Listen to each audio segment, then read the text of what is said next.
What's going on, everybody? Welcome to Brutal Planet Comics. I'm your host, Dre the Brute Daniels. Oda lally. Hope you all are having an excellent Friday. Well, yesterday, Titans Season 4 dropped. Did you know? Bruh. I definitely forgot. This wasn't even on my radar. But I remember saying that if they did a fourth season, I would review it. So here I am, being a man of my word. And we're going to keep our same reviewing ordeal. We're going to give the good bits a up and the bad bits a down. And the debut has 2 episodes, so we're going to break this thing up as best we can. So without further ado, let's up those downs. So we kick things off with the Titans, kicking back, chilling at a bowling alley. And I will say I enjoyed this. They had good camaraderie. They had good chemistry. It was good to see them just kicking back, having a good time after the aftermath of Season 3. Dick Grayson gets a phone call from Bruce Wayne basically saying that, hey, go to Metropolis because Superman wants to meet Connor Kent, aka Superboy. So I was like, all right, cool. Let's head on off to Metropolis. Nice. Moving on. Meanwhile, Lex Luthor has found the ancient tomb of Azrath. Now, for those that don't know what that is how Raven gets her powers. It seems out of place, but there's a lot of that going around. But we're trying to set up something for Lex Luthor. He's trying to find a new form of power to rule the universe. It's kind of set up that way. And it's alright. It's nice seeing good sets. Give credit there. Then we get into side quest territory pretty darn quick. Now, this is a character named Sebastian. Now, I'm not too sure who he is at this point. I don't know, off the top of my head, I don't know a character named Sebastian. Maybe Sebastian Shaw? I don't know why that name sounds familiar, but that feels like it's a Marvel name. He runs a store of trinkets, I guess. It wasn't really clear on what he's doing. And he's rehearsing to himself like he's trying to pitch something to a board. So we'll come back to him later. So remember, Sebastian. Then things get wild. So there's a couple that chilling, eating Chinese food, but then they start seeing blood in their noodles. Then the guy's like frozen in time. And then here comes the serial killer, just comes and murks this lady. I'm like, holy crap, what's going on? What is going down? So immediately I'm getting excited. I'm like, okay, we got ourselves a new villain to play with. Something's gonna go down, something's heavy. Who is the person behind the mess? So initially, I am invested. So with these opening scenes, I like what's going on. I like these introductions, minus Sebastian, which, I don't get. But other than that, I enjoyed those opening scenes. Let's go ahead and get up. So we head to Metropolis, and Connor is eager to meet Superman, but of course, we can't have Superman in this show. So he has to go out in space and do something. He leaves a nice letter when they meet at Star Labs, and they take a tour of Star Labs and stuff, and it's nice, but I knew they weren't going to put Superman in this, but it would have been pretty neat, but, whatever. So everybody gets a little bit of a training montage, and then weird stuff starts happening. So Beast Boy gets a new suit, or something, and right when he, goes to transform into whatever animal he is, he's trapped, his mind is trapped inside of a dimension, and then the animal, of course, off screen, that he turns into, which is a gorilla, starts destroying Star Labs. So he comes back to, he hears voices, so it might all be connected with what's going on at the Azrath temple. I was a little confused, but it was okay. It was fine. I like a good training montage. So we go to Starfire, and she's doing the same thing. She's training up. She's shooting lasers out of her hands, destroying very powerful rocks and stuff like that. So it's fine. And she's told that she's just barely tapping into her power. So I'm going to assume later on this season, she's going to become an all-powerful super being. Which is fine. It was okay. It was alright, I guess. Now we gotta talk about the elephant in the room. Tim Drake is the most annoying character in the show. I can already see I'm not gonna like him. He's pretty useless. I don't know why they're dragging him around, because he can't fight. He has no skills. He's got nothing going on, and he's clearly just I don't know what his purpose is, but I know I don't like it. So Star Labs, they give him his, for those that are familiar with Tim Drake Robin, he has a staff that's really cool and all that stuff. I'm going to assume it has other gadgets in it, but right now he just doesn't know how to use it. But that was very annoying. So they go to after they're done with Star Labs, they hit out in their RV, and they're about to go on to the next city. Since Superman wasn't there, they were moving on.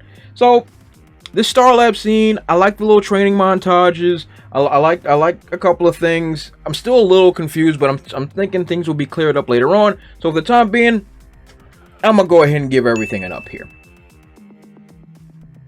So while they're on their RV, the sound waves start hitting the truck, and Lex Luthor is speaking to Connor Kent through a high frequency to say, "Hey, come meet me at 8 p.m.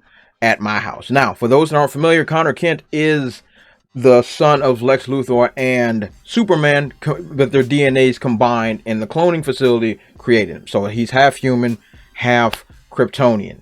So he's like, "Hey, I couldn't meet one dad, I'm gonna go meet the other." So, but before that, Dick Grayson and Starfire want to scope out the joint to make sure everything is good. Oh, yeah. You owe it to yourself to check out this scene. It was paced very well. It was shot very, very nicely, with Starfire just going through Lex's security detail and just mopping them up. And the camera panning was really good because Lex doesn't even flinch while it's happening. He just walks, goes back, gets a drink, come back and sit down. It's really, really dope. So as they talk, Starfire sends like a little bug to infiltrate the computer to get all his information and all that espionage stuff. So in the midst of this is Lex Luthor we're talking about. So you already know what's good. He already knows that these fools have a plan. And he looks out of his telescope. He knows Dick Grayson is across the hallway. And he sends ninjas. And this fight scene is really cool. Of course, Tim Drake is in it. And he's useless. I don't know why he's there. So Nightwing defeats the ninjas expectedly. And Lex Luthor just pretty much like, okay, look. Tell Connor Kent that I'm going to be here. I want him here at 8 o'clock. Be there or be square. So these scenes, I enjoyed. Once again, I enjoyed them very much. Once again, Tim Drake sucks. But I like the whole espionage. I like the fight scenes. They were very good. And Lex Luthor is the GOAT. I'm going to go ahead and give it an up. All right, we're on a roll here. Then things start going awry. So we got, Raven being Raven again, having visions and losing her mind, the usual. Like, oh my god, there's a box in the middle of the hallway. I'm like, oh, here we go. Let's get to this weirdness and this nonsense. So Superboy and Gar and Raven were supposed to be doing research on what Lex is up to. This is when it's getting stupid. They infiltrated his office to get all of his data. There's no need to go into his archives to see what he's been up to at the Daily Planet. This felt like we're padding our runtime. We're in the nonsense zone. And it felt like it was dragging. I really didn't like where this is going. It's starting to pull everything down, and it's what I feared was going to happen. So I'm already starting to be like, oh boy, here we go. So while they're doing the research, they come across one person named Arthur Homewood, who seems to be a doctor or whatever, because Lex apparently is dying from Kryptonian cancer, which he does in the comics, the whole 9 yards. So I'm like, okay, cool. We're going to follow that type of storyline with him trying to find the cure for the Kryptonian cancer. I'm in. I love that. It was great. And then it starts to fall even further. So we get a pretty cool scene of Superboy and Lex Luthor talking, and he's breaking down like, hey, look, I've tried to cure myself with your DNA. I've done all this. Like, look, this is not even about me. Like, I want to cheat death, but if in the event that I can't, I want you to be the heir to my empire and all that stuff. So we got a lot of cool ideas that's flying around here. I'm like, yo, that would be cool. That would be interesting. I'm invested. And what do? They pull the rug from out under me. So they go and it's called like it is. So a whole bunch of people are being affected by, I guess, the Azarath tomb. And they're all being affected in different ways. So Freaking Lex Luthor dies after vomiting a bunch of blood. You figure that out. Sebastian, remember him? Me neither. He gets a second personality. What? It just starts coming apart because you gave me something that was going to be really interesting and really cool. I would love to see Lex Luthor taking Connor Kent under his wing and doing stuff, and then, you know, maybe manipulating him behind the scenes and blah blah blah. But so he dies. Connor Kent gets blamed. And that's how the episode 1 ends. So on this ending scene, I'm going to go ahead and give it a down because you set up some pretty decent dominoes and you knocked them all down in the wrong direction. That was legitimately upsetting. I'm not even going to lie about it. So yeah, but overall, episode 1 was not horrible. There was some cool ideas, some good camaraderie, some good sets. The action sequences were fun. So overall, on episode 1, I'm going to go ahead and give it up. But, we have a second episode to get to, and we're going to jump into it right now. So, episode 2 is entitled Mother Mayhem. You figure that out for yourself. And we kick off back with our serial killer. So once again, I'm invested. I want to see what this serial killer thing is doing. So once again, it breaks into a family's home. It paralyzes the guy in some type of stasis and then kills the mom and then starts hunting down this little girl. And when he gets the little girl, the screen cuts to black and then the intro runs. So we're like, oh man, that poor girl got murked. So Superboy is in prison for the murder of Lex Luthor, of course, because, you know, he was the only one there, blah, blah, blah, blah, blah. So, you know, he's basically saying, hey, it wasn't me. Stuff happened. So we got to make some side quests. And this is where this episode starts to fall apart quickly.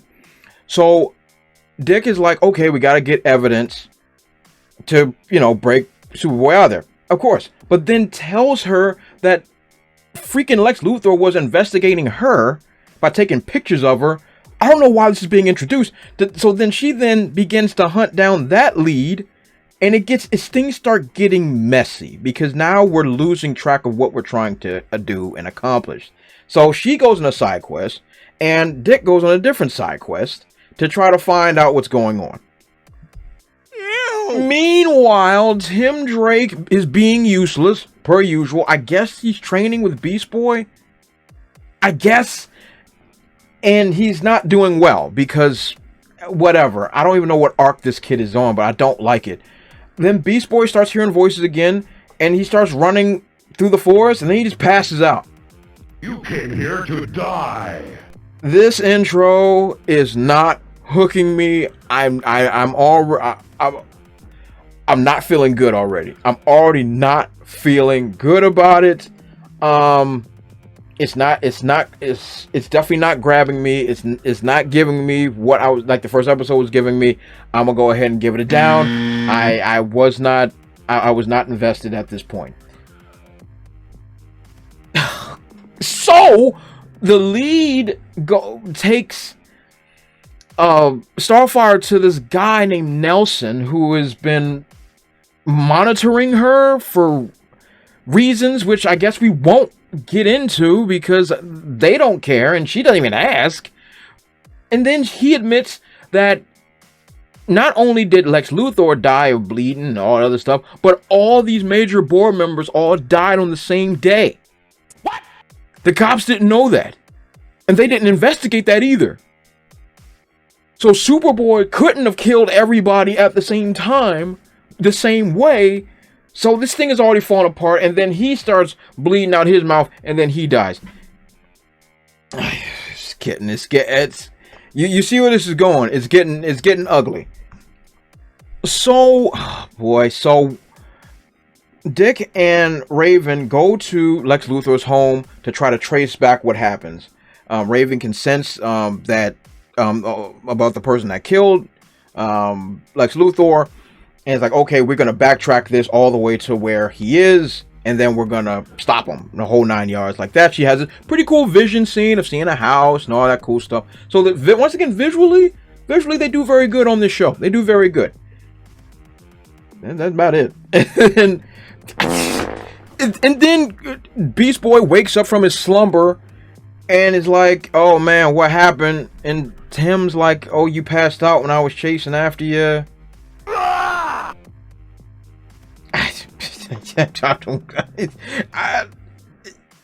don't know. It doesn't feel like it's leading somewhere. Maybe he gets mind controlled or something. All I know is that I am totally not invested in what they got going on, especially Tim Drake. He's a big old waste of space at this point for me. Remember Sebastian? Nobody cares. I know you don't. So apparently, this guy Sebastian, as I mentioned at the end of episode 1, he got the split personality or something, and he goes see his mom in the nursing home, and it seems like they have a nice relationship and everything. They want us to care about her, but I don't. I don't even know Sebastian, let alone his mom. So later on in this episode, she passes away, and we're supposed to feel bad for Sebastian, but we don't know him. Yeah, that makes sense. All of this is stringing me along for foolishness. It's got to get it down. Period. It's got to get it down. Moving on. Rage quit. Okay, so the house that Raven sees in her vision is the house in which we see the people that were killed in the beginning of this episode. But we end up finding out that the little girl is still alive. Yay! Little girl still alive. Terrific. But she's trapped in a nightmare. So Raven goes into her mind to get her out of this nightmare, and then she sees the serial killer guy. Now they have a little mind fight on the, I guess the astral plane, but that's Marvel, but whatever. They have a little mind fight, which, you know, once again, is visually done well. That's about it. So it's alright. It's decent. We're back to the side quest of Starfire going to Connor and talking about what she found and all that stuff, and Connor's like, "Oh, I know how Lex thinks. I can help you out." It doesn't really go anywhere. It doesn't really move anything forward. So it just feels like we're just running in a circle a little bit. I literally felt my mind beginning to wander off at this point. So I'm definitely slipping. I'm slipping, for sure. Then Sebastian pitches his video game idea to a panel of, I guess, this video game company?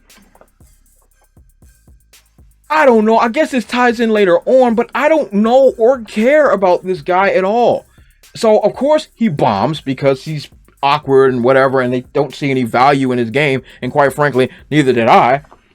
But then he starts seeing them with blood running down, all the crazy visions that he's had before, and I don't know if it's his second personality that's seeing it.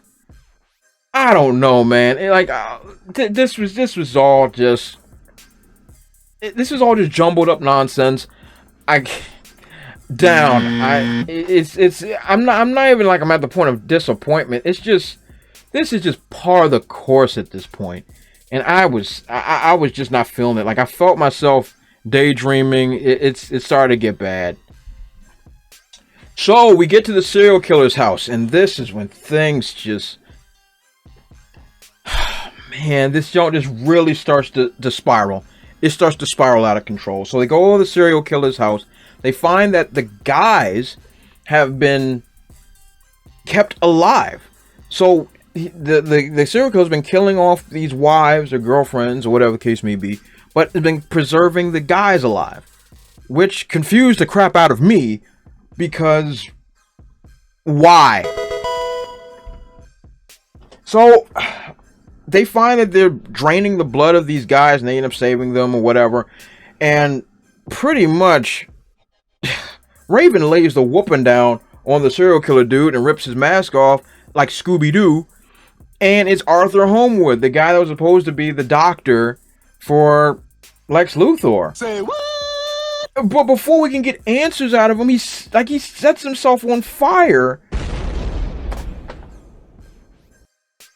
He sets himself on fire, but now I know the writers think they're doing something clever, but they're not, because I have questions about the motivations of the serial killer. Why don't you kill him off before we even know anything and then say that arc is wrapped up, let's move on to the next? The audience feels unsatisfied, like I was. I was very confused because this was the character I was actually invested in. I wanted to know why this person was killing people. Then to see that he's only killing the ladies and draining the dudes, I need answers on why he's doing that. But he's dead. Yeah, that makes sense. Ta-da! And the little girl is reunited with her father. Yay. So Connor is released from prison, obviously, and he's like, I don't want to come back to Metropolis ever again. And I agree with him, because this was a nightmare. I really did not like what was going on here. It didn't make a whole lot of sense to me. I don't blame him, out of bounds. And then, I kid you not, we have a random boss fight.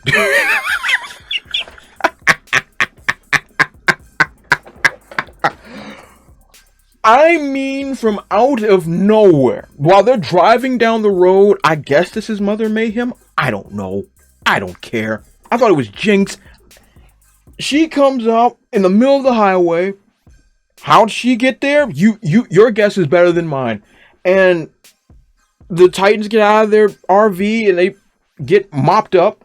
Raven gets off her power drain from her, which I guess is the power of Trigon, so I'm going to assume Trigon's the villain in this. And so she drains the power of Trigon out of Raven, which is fine, I guess. And Starfire with her Kamehameha, the girl, they blast each other and the girl disappears. And then she's back at the Azarath tomb and she's putting the staff in there, so I guess it's supposed to be Trigon. And that's how the episode ends. Oh my goodness. What can I say about this last segment except you rushed it, nothing made any sense, you try to throw nonsense at us to distract us from your bad writing, down. I don't believe this. I don't believe this. I let myself get suckered into episode 1. I let myself be suckered and played. I should be ashamed of myself. So overall, what did I think about episode 2? Oh gee. None of the plot points made any sense. The side quests were ridiculous. And I really didn't enjoy overall any of this, except the visuals were nice and the sets are very good. Outside of that, episode 2, I feel like Titans is back doing what Titans does, and it's a big old letdown. So episode 2 is going to go ahead and get it down. What a nightmare. My goodness. So what do you guys think about Titans if you've seen it? Let me know in the comment section below. And if you have seen it, do you think you want to see more? Because I know I really don't. But I'm already feeling like checking out already. But, whatever. Let me know. And don't forget to like, comment, subscribe. When you subscribe, don't forget to hit the little bell alert. And share the video. You guys have been awesome. I'll catch you all next time. Also, if you want to support my channel, check out spinwiz.com or download the SpinWiz app. And check out my comic series, Trouble. It was written with a lot of love, and it was definitely my favorite comic series to write. I've also written it in English and in Spanish, so whatever floats your boat, I got it for you. Thanks again, and check it out.